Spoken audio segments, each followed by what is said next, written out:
The duality of live services. On the one hand, you've got the likes of Concord, which peaked at less than 700 players in its lifetime. On the other hand, you've got Marvel's Rivals that has peaked at almost 500,000 players, and even days and weeks after launch, it continues to peak to similar numbers. I mean, the 24-hour peak as of the recording of this video was 375,000 players over that number. So pretty good stuff. This game, if it continues its role, seems like it's going to be around for the long term. And then back to Concord, you've got a game that was met with mixed review scores on Steam and whose critical reception was pretty tepid. On the other hand, you've got Marvel Rivals that has a pretty positive review score overall of 80% and whose Metacritic score even is still pretty favorable overall. It's not a perfect game by any means, but there's a general agreement that the game's pretty fun. And then on one hand, you've got Concord, which performed so poorly that not only did the game go offline 2 weeks after launch, but Sony ultimately decided to not only cancel the game outright, but also shut down the developer Firewalk.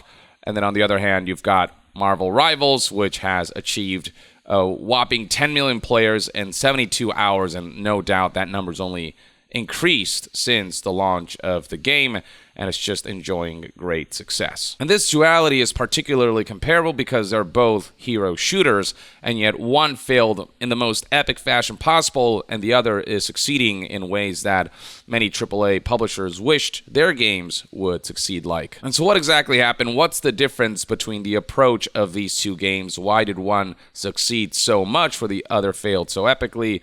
Well, one of the Marvel Rivals developers chimed in on what made Marvel Rivals successful, where Concord failed. Specifically, Marvel Rivals game director Thaddeus Sasser, who, for those who don't know, is also a veteran of the Battlefield franchise. He recently went on a podcast with news outlet Video Gamer and was asked about the failure of Concord, which Thaddeus was familiar with, and he was actually very blunt about Concord's failure, stating that that game, quote, didn't bring any unique value to players that would get them to move from games such as Overwatch. And I mean, let's face it, both Concord and Marvel Rivals were trying to compete with Overwatch and trying to get a piece of the hero shooter pie. They were both very clearly, in many ways, inspired by Overwatch, but Concord in particular didn't stand out in any way or didn't do any one thing better than Overwatch. It was just so tepid and so just kind of meh and average and like mid that it didn't stand out in any way, and it gave people no reason to check Concord out over Overwatch. Now, you know what does bring unique value? The sponsor of today's video, DeleteMe, a subscription service that is dedicated to keeping your personal information private and safe. Data brokers are constantly out there trying to profit off of selling your personal data to nefarious actors, so it is more important than ever to be proactive about your digital footprint, and that's where DeleteMe comes in. With this service, in one fell swoop, you can delete your personal information from search results and hundreds of data broker websites. Everything from your name, age, past and present addresses, photos, email, phone numbers, relatives, social media, occupation, marital status, property value, you name it. Information that could be used in shady ways. I didn't realize just how public my data was until I saw my first report from DeleteMe detailing just how many data broker websites had my personal information. And with how much the volume of personal data being available online has increased between 2019 and 2023, tripled, in fact.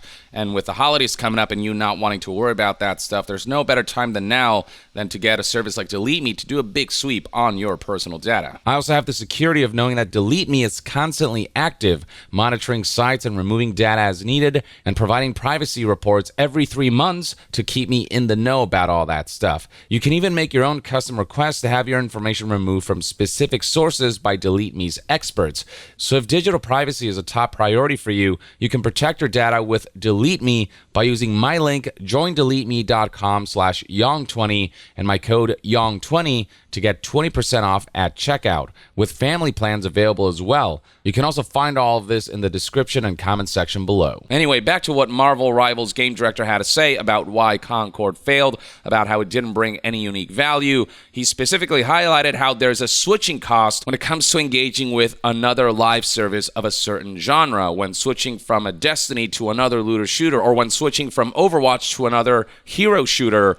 And in the case of something like Concord or Marvel Rivals, what those games are asking of Overwatch players is essentially you've already invested all this money in acquiring all of these skins and all of these cosmetics and all of the elements in the game that are monetizable. You've invested a significant amount of time and money to flesh out your Overwatch experience. What competitors like Concord and Marvel Rivals are asking of players is to essentially start from zero and invest in a new live service of that genre, ones whose future are new and not quite as secure as Overwatch's. And so for people to be convinced to even attempt to invest in a new live service that will require a lot of time and money to kind of get to where they are in Overwatch, like that requires a very compelling proposition on the part of the likes of Concord and Marvel Rivals. And what the Marvel Rivals game director argues is that Marvel Rivals offer that where Concord didn't. That's not to say that Thaddeus Sesser knew from the outset that Marvel Rivals was going to be an instant success. He highlighted how as a game developer, you're always worried until the audience has responded. The truth is that I don't think anybody can accurately predict this, or the game industry would be radically different today. There's a lot of games that come out that people are like, it's going to do well, then it flops, or people come out and go, it's going to flop, and it succeeds amazingly. So I think it's really hard to tell ahead of time, and you're always worried about that. To a degree, that's true. You never really know, but I think when you're trend chasing, when you're trying to pursue a genre that's already well established, that another IP or brand or franchise has a strong foothold on, you are taking a risk that you're able to break through this incredibly thick wall, that you're going to be able to appeal to those people and draw them into your game when they're already dead set on kind of making that other IP brand game their standard for that particular genre. And when a market is oversaturated and you're introducing a new game in that same genre and chasing that trend, you're gambling that your game won't fall off by the wayside like many others have, because those games try to imitate without innovating or without taking the established formula and giving players just something more that you can't get out of the established IP, the established experience, the one that's been normalized, the one that's become the go-to. So more often than not, I think you can predict that a live service attempt is going to fail, especially when throughout the marketing material, you kind of don't see anything that makes it all that compelling. You don't notice anything about it that stands out.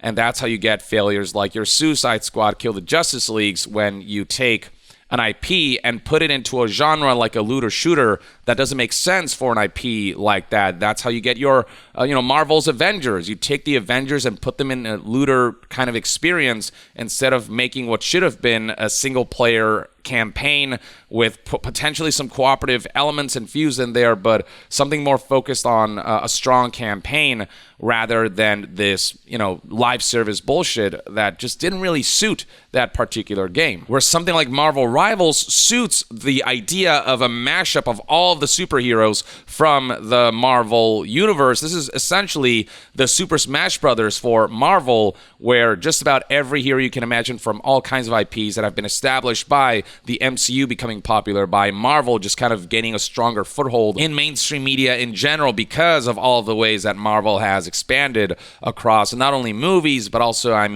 shows and animation and video games and you name it. Marvel Rivals is uniquely positioned with an experience that is akin to Overwatch, but offers enough uniqueness in terms of how the heroes play and how they feel like you would expect these heroes would feel, with movesets and ability kits that make sense for who they are, and offering enough sort of unique synergies between these heroes where you see unique plays online and how word of mouth has been spreading about that, combined with the character designs having been done really well and bring the heroes to life in a way where the heroes look good, realized in a way that are visually appealing and so are attractive, and then the game itself being fun to play and overall well executed, even if overly familiar in some areas, harkens to sort of the Overwatch 1 days, both in terms of gameplay and monetization, which people preferred over Overwatch 2. And then beyond that, offering the sort of power fantasy of like, what if you could play as all of these heroes and pit them together in one giant chaotic environment where all of their unique abilities could shine through both teamwork and individual skill. It all just kind of makes sense in this particular genre. And I think that's something that Thaddeus here recognizes when he said that I think the trick is that you need to have the reason that people want to come and play your game. And I think Marvel Rivals does that exactly with a superhero. I don't know about you, but when I heard the concept of the game, I was like, oh my God, I want to be Storm in a game. I want to be Doctor Strange in a game. I want to be those heroes in the game. That sounds awesome. And of course, my mind immediately leapt to all the cool possibilities you could have with that. That's what I think will pull people in as well, too. If we have done our jobs well, they'll love what they play and they'll want to play some more, which is exactly what ended up happening. It does appeal to a lot of nostalgia, especially for Marvel fans, but it also executes on all of that really well. So you've got things like the ability for Doctor Strange to create his iconic portals, but do so in a way that Marvel Rivals does uniquely. So that's how you get plays like Doctor Strange creating portals, one that is sort of off a cliff and one that's right in front of the entrance of the opposing team, and them like running into the portal and falling off a cliff. Or Doctor Strange creating portals in a way where like Spider-Man can like use his webs to pull people towards cliffs. There are just so many unique plays you're seeing with clever uses of Doctor Strange's portal. You've got plays like the Hulk being able to take Wolverine, put him on his arm, and then launch Wolverine into the air, and then use Wolverine's ability to be able to like snatch people off the air with his claws. So you've got plays like that and unique elements like how if you take specific characters and they're together in a match, they have unique abilities that activate only when those characters are together as a team. So it's got all of those Marvel elements in there that are both referential but are tied into the gameplay.